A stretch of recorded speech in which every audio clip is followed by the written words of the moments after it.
Hello, ladies and gentlemen. My name is Man the Maker. Welcome back. This is Golden Treasure. We carry on. Yeah, we're just gonna leave. We're gonna leave here. Thank you. Many days have passed. Likely,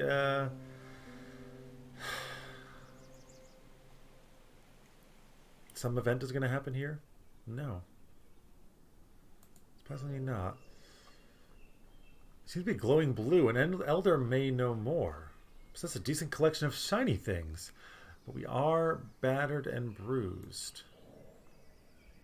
Well, we should go to the elder. Call upon Darktooth.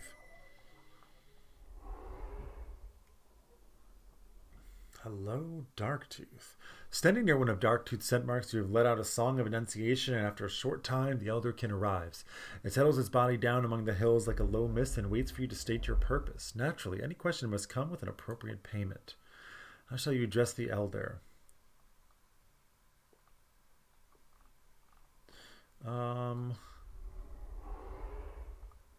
This one is free. Tell me of the strange bright beings. Though not wholly ignorant of them, we know not enough of the ones you call brightlings to give counsel. It seems that they are some kind of other, and that they are somehow connected to the no-tails. For both of these reasons, a young king would be wise to deal with them very cautiously. Payment is not required. Great one. Ask Darktooth about the blue fungus. A presumptuous, troublesome thing. Like all fungus, it is other, unrelated to the plants and beasts born of earth and sun. Its descent was before the age of rising, when air and water were still weak and fire was strong. We have lived in relatively harmony with the fungi. Some are even beneficial. Beware those which emit their own light or have strong colors. However, they could bring destruction even to great beings such as we. If it has taken root within you, you must make your body inhospitable. Certain warriors among the tail beast tribe carry a deadly venom. Consuming one raw will eliminate the fungus from you. There are another way as well, more certain and immediate, but only a desperate youngling would willingly choose it, and there are two prices to pay, one of treasure and one of agony unimaginable.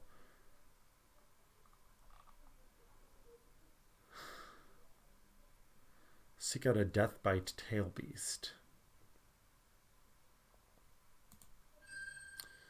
Okay, so probably going blue was not a great idea.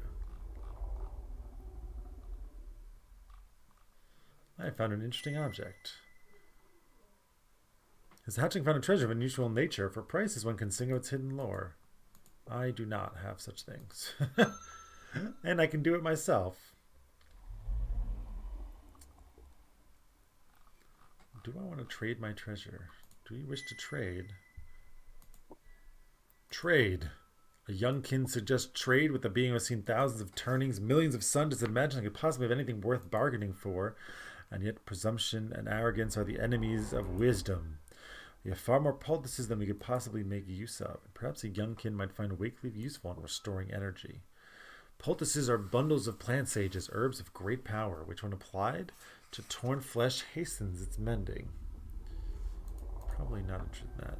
They're but byproducts of a recent experiment. Elders among the kin have more elegant ways of repairing their body. Wakeleaf heals and fuels the essence rather than the body. Some tales steep it in flame, tickled water to prevent sleep and promote vigor. Just eat it whole? Yes. Okay. This is a lot of stuff. Sing to me of the elements. The great four, as your legs uphold you, so do they uphold reality and cause its movements and progressions. They come into being through the circle dance of the cosmos, from the longing for sun and earth for sun, and of all beings for each other. They are these: air, bearer of song, the great uplift, element of speed in the mind. It resists boundaries, invisible and unstoppable, searching always for new ways of all the four. It is swiftest and most free. You need air mastery. Nice. Fire, the devourer, the hungry one, element of destruction and power. Within fire is the sacred lust which drives all good beasts to dances of creation and destruction, the will to power, pride, and ambition. In the other reality, it is the bright dancer, the seed of which we carry within our cores and breathe out upon our foes. Fire mastery, the ever-changing one for water, shapeshifter of three forms, element of hidden things, transformation in the senses. Water is the very essence of the great birther, without which she and all of her hatchlings, even the drak, would perish. Water flows red within and clear without, but in any form it shifts and changes to fit any vessel. Learn its truth, for life shall twist you into many shapes, and unless you are like unto water, you will shatter. Ooh. Excuse me. You have gained water mastery. Earth, the endurer, the nurturer, element of fortitude, patience, and wholeness. It is the flesh and bone of the great mother, strength of the mountains and the land beneath our claws. Undying, unshakable, it moves not of its own volition, but remains always itself. From it we learn to be steadfast, to know ourselves, and to build up our bodies and our treasure trove into unassailable peaks beyond all detraction. Born within and without, these elements guide, facilitate, challenge, and inspire all beasts. To know them in self and other beings, and in nature is to know the true cause of every effect. Fire devours air, air dominates water, water destroys fire, earth stands alone, undestroyed and undestroying. Learn these truths, in all dances you shall be elegant and powerful. What a song right there. What can you tell me of the No-Tails? No-Tails, the tailless, see the others, the broken custodians. They are the bearers of many blessings and many curses. Casually they shouted the great laws by which all beasts are bound, and many of our relations have been enslaved or destroyed, even to the last one, by them. Their music is strange, their deeds unfathomable, unless their secret is known. Such a secret cannot be grasped by your incipient mind. A mere hatchling must not seek to test itself against their flying claws and stone fangs. Destruction would surely follow. It turns to come. A young drak may better understand their powers, and perhaps become worthy of dealing with them, for good or ill. This is neither the time nor place for that. A wise hatchling would leave Heartbone Valley before the No-Tails discover it. A foolish one would tarry too long, losing its treasures at least, and perhaps even its own existence. Only in the great green, where the tailless feel to tread, may one survive long enough to see many turnings. Such is my song. Gained knowledge of a mysterious animal and some air mastery. Of the enkindling. I don't think I want to give you all my treasures.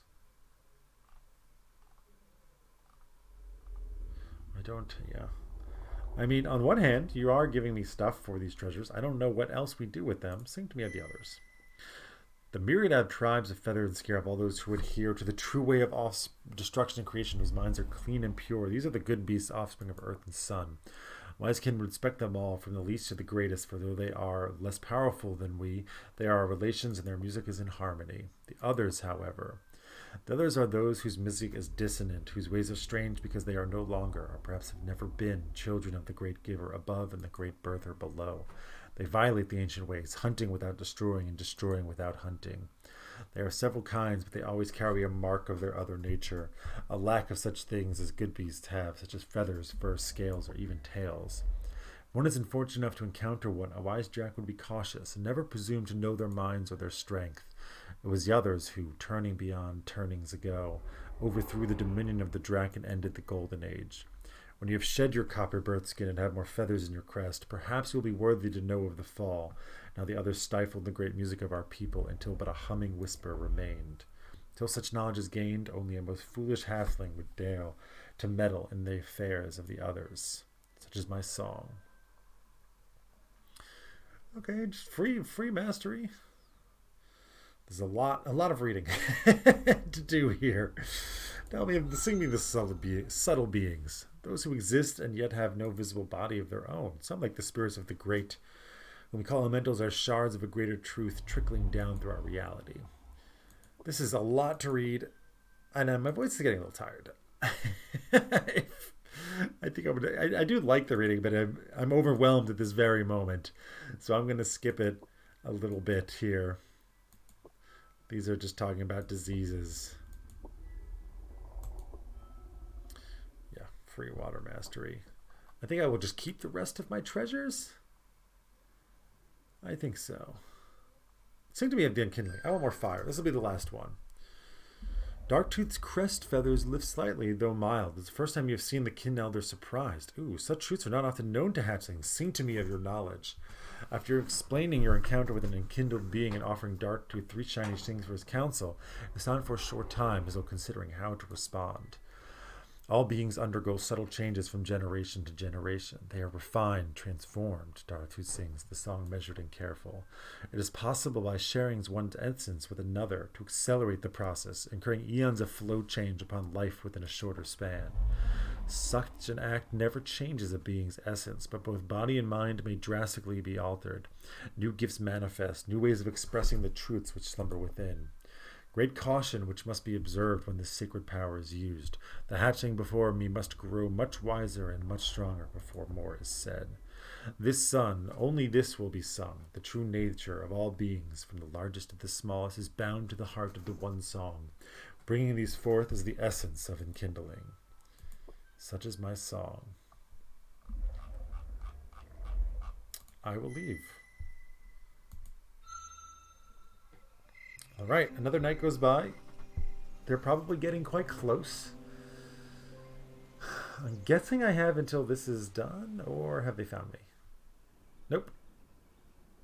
Not yet. I still have plenty of food.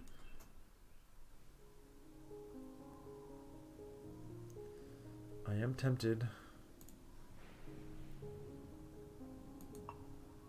I will investigate the humans. Or the tailless, I should say. Whoa. The no-tails are destroying a hill like ants. They are carrying its vast corpse away one piece at a time to their hive, perhaps to be eaten, though you know of no other animal which eats the very flesh of the Great Mother. Most interestingly, they have unearthed something very strange in the process. It seems to be some sort of large claw or fang, but its essence is entirely alien. Simply being near it makes your teeth rattle and your bones quake within you. The no-tails have summoned authority among their kind to determine how to proceed. What will you do?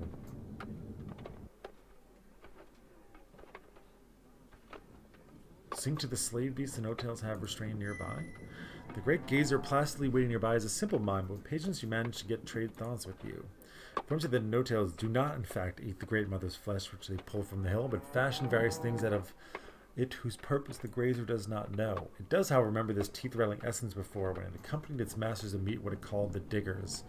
They seem to be some kind of other being, tailless and yet not quite the same as the tailless you know, who live far away from sun and fashion great things out of shinestone and jewels.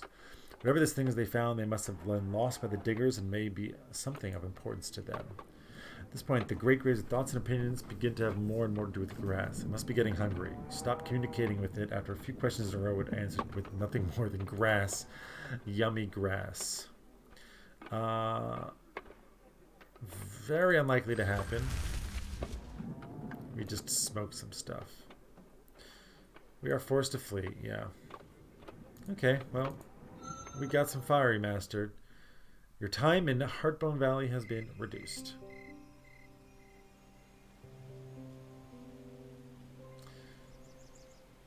So it's time to go? Is what you're saying? They are very close. Oh, look at that.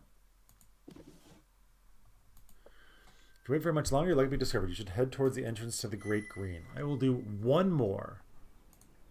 Or, fiery mastery, level up. What was that?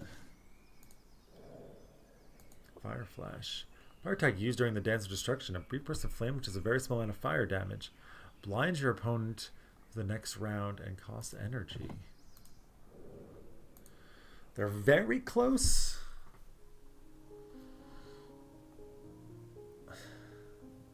I might have enough fire to go down there, but I think I'm just going to go here, and then we will leave.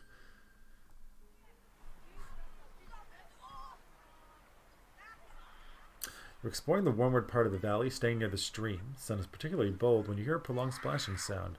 It's too irregular to be water running over rocks and too long-lasting to be a predator struggling with prey. And as you approach, the oily, otherish stench of the tailless fills the air. They are smaller than the no-tails you saw before. Their skins cleaner and newer, but still disturbing. They may be hatchlings of their kind. Two are play fighting, as young fur beasts sometimes do, owning their battle skills, while two more watch, emitting a whooping, barking song. A fifth sits on the bank, doing something strange with its forepaw. What do you do?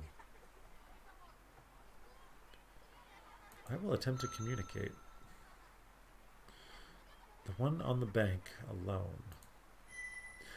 Sinking into its mind is harder than you expected. The sheer oddity of its thoughts and emotions make it like trying to smell a stone underwater. Eventually, however, you feel some kind of connection and paint a universal sigil for it to receive. Slowly, the hatchling looks up and then directly at you. It seems to be able to sense where you're from the communication. You expect it to panic or cry for help, but to your surprise, it does not, instead forming a strange sigil of its own inside the connection. You smell a little fear, but it still seems in control of itself. After some trial and error, you trade a few ideas. It does not seem to be able to communicate fluidly like a drac or even a regular good beast, failing to intuit the meaning of many of your sigils, which you believe are written upon every mind. When it does respond, what it does communicate is lavish. It shows you a sunrise so rife with detail that you can almost see it yourself, and a lightning storm witnessed from inside a small cave. Most oddly, at one point, it shows you what looks like no-tails harming each other, an image of particular importance in his mind, but you do not understand its significance. Maintaining the communication is deeply tiring for you, and the no-tail mind is full of sharp needles of hardened information and quagmires of help dealt with fears. Eventually, several adults come to collect the hatchlings, and you are so distracted by the communication that you have now been surrounded. Just when you're about to be discovered, though, the hatchling with whom you communicated at the adult barks at the adult about to stumble upon you, distracting and leading away. The hatchling also left some shiny rocks it wore around its neck behind. Soon the no-tails are gone and you are safe. The same seems to have bred more questions than answers. Why did the no-tail hatchling lead the adults away from you? It must have known you were dangerous and would only become more so in time. The mind you saw during your communication was deeply other and very difficult for you to connect with, and yet there was a glimmer of something beneath the overcomplicated morass. Something like a bright stone hidden in a dark treetop at night, or a single lump of gold in the midst of a swamp, like something good, something valuable, hidden in the most unlikely of places. Perhaps the lone tailless was simply unlike other of its kind, or perhaps the long, long journey of understanding was begun this sun. Time will tell. Oh, an amber circle. We got treasure. This circle of shiny objects, stones, is once hung upon the neck of a tailless hatchling. It is attractive, especially in sunlight, and the artifice by which the stones are connected is interesting. Our actions have mollified the no-tails. And I think we should leave, right? Please don't kill me right now.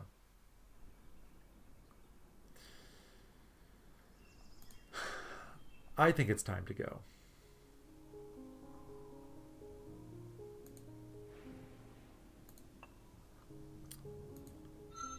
They are very close. I don't know if I can actually wait until the thing counts all the way down, but it's time to go. Yes, we've already read all of this. Yes, I am ready. Deep in your core, you sense that this is the boundary of your infancy. If you continue on, there will be no returning. Are you truly certain that it's time for you to leave Heartbone Valley, the place of your hatching, behind? I am.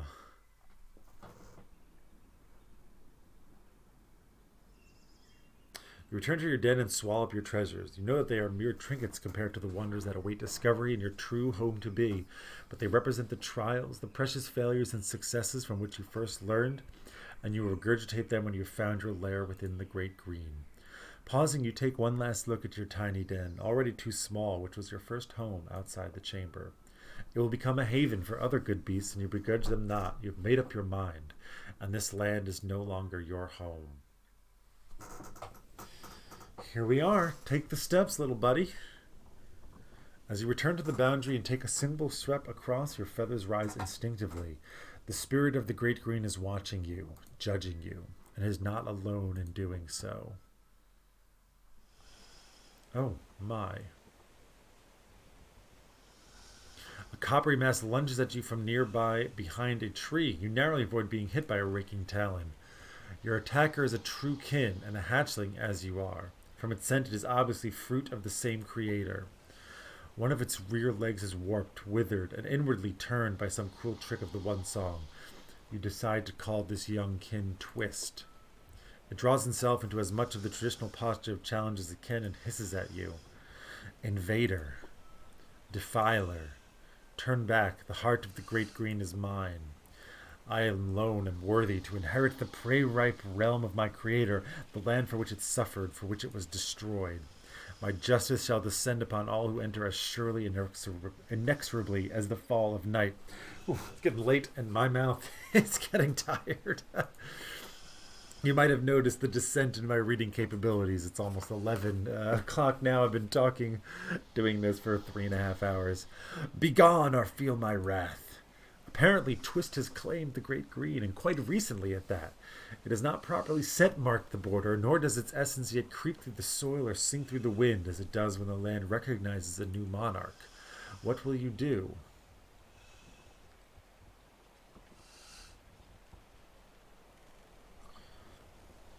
We can challenge him. We can inform Twist that we are a sibling. Obviously, I am not nose blind. We are indeed kin within kin, but what of that? Our great creator scattered many life's fires about, many chambers. Some lay fallow, the seed of life incomplete within. I found one such and consumed it. Others escaped the chamber but were destroyed by weakness of body or mind or essence. They were failures. So it is with many in this deadly yet impartial reality. But I forged a glowing greed in my core, a blue-hot desire to overcome, to gather all to myself, and I endured, and so have you, kin of my kin. This sun, we shall discover which of us shall inherit the territory for which our mighty creator gave its life. Who can mock its deformity? It won't like that. We will just have to challenge it. Let it be so. I will show you the strength of mind which has overcome my every obstacle. There can be no hatchling among the kin who is more clever than I. As challenge is my right to set the terms. If you can answer 2 riddles, one after the other, I shall withdraw forever. Savor that fantasy while you can. You will not be victorious. Let the mind challenge begin. Times unnumbered have you taken me in, and just as often given me back, only to take me in the very next moment. What am I? Breath? Maybe air? Ah! My fur and feathers are green, though my essence flows not red. Your beginning was within me, and so I shall be your end. What am I?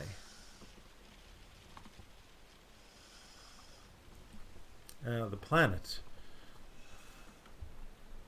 The Great Birther. I don't know what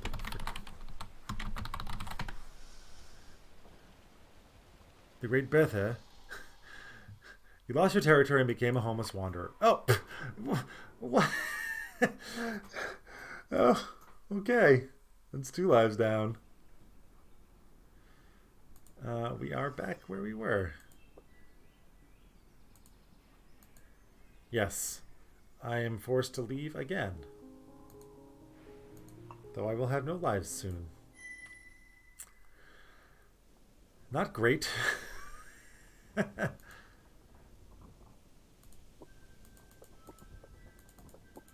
Yeah, please, let's go. I am.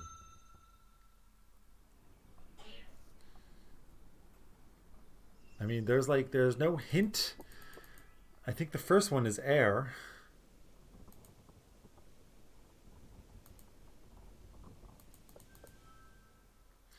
The first one must be air. I mean, I could just lose the game right now, couldn't I?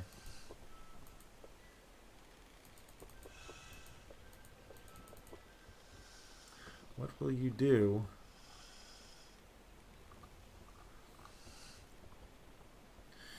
I mean, I have no choice. I really don't want a game over right now. I've been having so many game overs.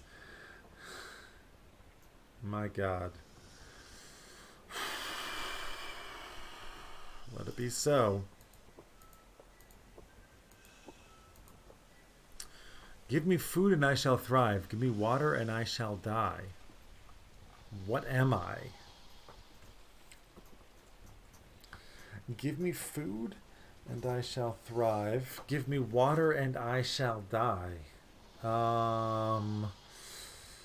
I have no idea.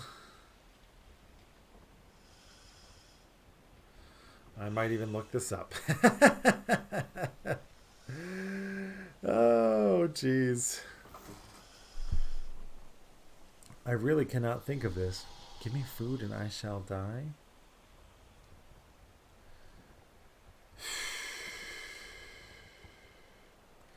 feel like I had the one before, but I'm about to just lose the game. Am I? Hmm. I really have no idea. Give me food and I shall thrive. Give me fire. Give me fire. I did look it up. It's fire. It's the elements, the other two. Of course, the first one was air, the next one was earth. Times unnumbered have you taken me in, just as often given me back, only to take me in again the very next moment. This is air. I did cheat a little bit, but I'm going to allow that because I didn't want the game to end right here. We took our lickings the first time. You are victorious. I am filled with great shame, but we will carry on. Your superiority proven, twist his forces slither away in search of a new home. With so little land unclaimed in this world and weighed down by both youth and deformity, its chances are slim. But such is the way, the good way of the Drakkyn. The strong survive and the weak perish. This is not the last time. Nothing stands in your way. It is time to cross the threshold. With essence ablaze, you enter this realm, this place of magic, this setting for the grand adventure which will be your life. The great green shall belong to you, and you shall belong to it. So it is sung by the music in your heart.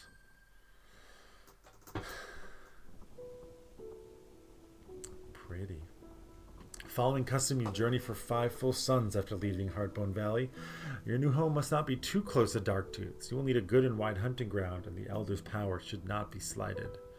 You are gloriously alone. There is no trace of the No-Tails here, nor has there ever been.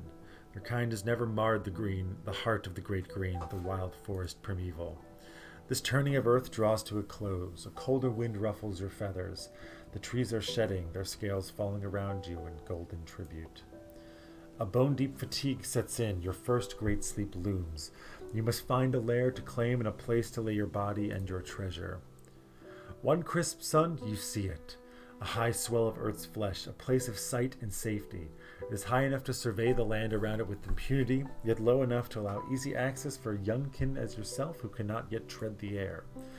Near the top of the great hill you find a source of blessed water, murmuring down the stones into a small pool. The earth beside it has been hollowed out by some good beast in times now gone. It will take time, but you may be able to expand it into a proper lair. Your wary paws are unwilling to move from this place, and you drink deeply from the cool, clear water before going to sleep inside the shelter, hoping for a sign that this hilltop refuge is meant to become yours. And we sleep. Can I leave the game here? I can. Just curious, because we're almost at an end here. We are at an end here. My timer must have already gone off. And this is where we're going to put a cut in here. I mean, okay, this is a big deal for me because I'm going to sleep and I won't record again for another 7 days or so. But for you, you'll just see it tomorrow or in 5 seconds. We've made it, though. Past the first area, barely. The first riddle, frustrates me. Air and earth. I knew. I had the answers to the first 2, but I didn't make the connection. I said breath. Why breath? Air, obviously. Earth. Of course earth. Damn, so close, but we didn't quite get it. But, well, next time, we're going to take a nice long nap. I'm about to do the same myself. I'm very tired. A lot of reading has been done tonight. And, next time we will awaken and see what lays in store for us from our new home. Until then, my name is Man the Maker. Take care, everybody. Have a wonderful day.